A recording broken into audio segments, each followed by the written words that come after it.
दाना बांधुची आउ एक लघुचाप राज्य में पुणी प्रबल वर्षा संभावना 20 जिला को बिजुली घड़घड़ी सह वर्षा नहीं वार्निंग जारी।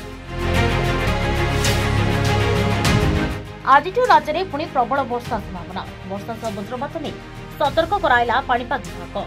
गतकाली सक्रिय घूर्णिबल प्रभाव में मेघुआ पाग सह कांबा वर्षा होता बेले पुणी दाना बांधुची आउ एक लघुचाप। आज उत्तर बंगोपसागर अंचल में आउ एक घूर्णिबल सृष्टि होबार संभावना होती विशेष घनीभूत होबार संभावना नहीं। तथापि राज्य में वर्षा लगी रही आकलन करिछि पाणीपाग विभाग। विशेषकर उपकूल और उत्तर आभ्यंतरीण ओडिशा रे घूर्णिबल प्रभाव में वज्रपात जनित वर्षार तीव्रता अधिक रही आकलन करिछि पाणीपाग विभाग। वर्षा नहीं पूरा ओडिशा को येलो वार्निंग जारी होता बेले 8टी जिला को प्रबल वर्षा सह वज्रपात नहीं वार्निंग जारी करा जायछि। अपरपक्षे आसंता 24 घंटा भितर गंजाम गजपति मालकानगिरी कंधमाल केन्द्रापड़ा भद्रक जगतसिंहपुर और मयूरभंजर किछि अंचल में बिजुली घड़घड़ी सह प्रबल वर्षा होइपारे। सेपरि बालेश्वर जाजपुर कटक पुरी खोर्धा नयागढ़ समेत किछि अंचल में झड़ वर्षा होइपारे बोली पूर्वानुमान करिछि पाणीपाग विभाग।